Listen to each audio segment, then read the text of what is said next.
بسم اللہ الرحمن الرحیم۔ السلام علیکم ورحمۃ اللہ وبرکاتہ۔ قصہ ہے اصحاب کہف کا۔ اصحاب کہف کون لوگ تھے اور انہوں نے غار میں کیوں پناہ لی؟ اصحاب کہف بادشاہوں کی اولاد اور اپنی قوم کے سردار تھے۔ قوم بت پرست تھی۔ ایک روز ان کی قوم اپنی کسی مذہبی میلے کے لیے شہر سے باہر نکلی، جہاں ان کا سالانہ اجتماع ہونا تھا۔ وہاں جا کر یہ لوگ اپنی بتوں کی پوجا کرتے اور ان کے لیے جانوروں کی قربانی دیتے تھے۔ ان کا بادشاہ ایک ظالم دقیانوس نامی تھا، جو قوم کو اس بت پرستی پر مجبور کرتا تھا۔ اس سال جب پوری قوم اس میلے میں جمع ہوئی تو یہ اصحاب کہف کے نوجوان بھی تھے۔ وہاں اپنی قوم کی یہ حرکتیں دیکھی کہ اپنے ہاتھوں کے تراشے ہوئے بتوں کو خدا سمجھتے ہیں اور ان کی عبادت کرتے ہیں۔ اس وقت اللہ نے ان کو یہ عقل سلیم عطا فرما دی کہ قوم کی اس احمقانہ حرکت سے ان کو نفرت ہوئی، اور عقل سے کام لیا تو ان کو سمجھ آ گیا کہ یہ عبادت تو صرف اس ذات کی ہونی چاہیے جس نے زمین اور آسمان اور ساری مخلوقات پیدا فرمائی۔ یہ خیال بیک وقت ان چند نوجوانوں کے دل میں آیا۔ ان میں سے ایک نوجوان مجمع سے دور ایک درخت کے نیچے جا کر بیٹھ گیا۔ اس کے بعد ایک دوسرا شخص آیا، پھر تیسرا، پھر چوتھا اور پھر پانچواں آدمی آنا شروع ہو گیا اور درخت کے نیچے بیٹھتا رہا، مگر ان میں کوئی بھی ایک دوسرے کی مقصد سے واقف نہ تھا اور نہ یہ کہ یہاں کیوں آ رہا ہے، مگر ان کو در حقیقت اس قدرت نے یہاں جمع کیا تھا جس نے ان کے دلوں میں ایمان پیدا فرمایا۔ یہ لوگ ایک جگہ جمع تو ہو گئے، لیکن ہر ایک اپنے عقیدے کو اس لیے چھپا رہا تھا کہ کہیں یہ جا کر بادشاہ کو مخبری نہ کر دے۔ ان کا بادشاہ بڑا ظالم تھا۔ وہ لوگوں کو بت پرستی پر مجبور کرتا۔ اگر کوئی انکار کر دیتا تو اسے قتل کر کے ٹکڑے ٹکڑے کر دیتا۔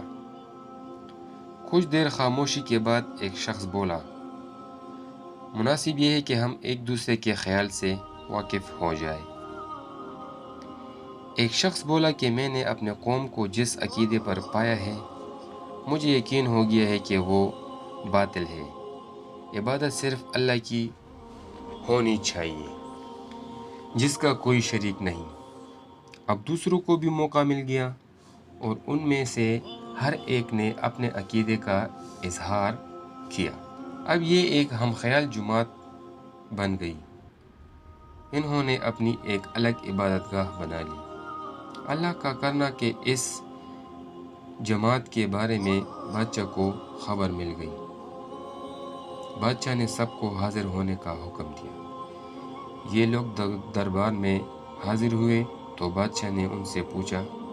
اللہ نے ان کو ہمت بخشی اور انہوں نے بغیر کسی خوف کے بادشاہ کے سامنے اپنے عقیدہ توحید کا اظہار کیا اور بادشاہ کو بھی اس کی طرف دعوت دی۔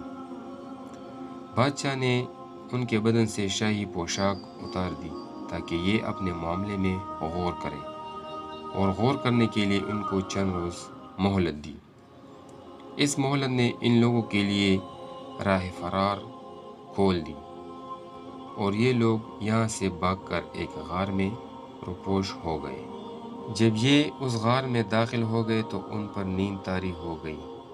کم و بیش تقریباً 300 سال گزرنے کے بعد اس شہر میں جس بادشاہ کی حکومت آئی وہ اللہ پر ایمان رکھتا تھا، لیکن اس دور میں بھی ایسے اہل باطل موجود تھے جو قیامت پر ایمان نہیں رکھتے تھے۔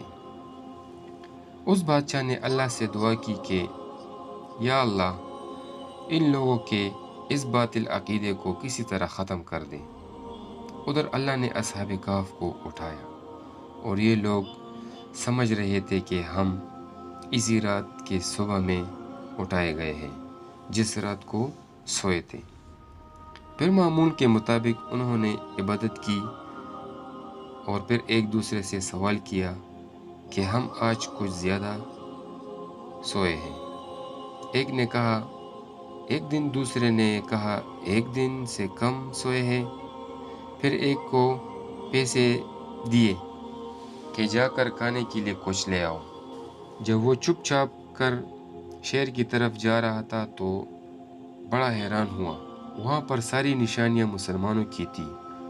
وہ سمجھا کہ شاید میں راستہ بھٹک گیا ہوں، لیکن اسے جلدی سے نان فروش سے روٹی طلب کی، اور جیسے ہی سکہ نان فروش کو دیا تو وہ اسے دیکھ کر تعجب کرنے لگے۔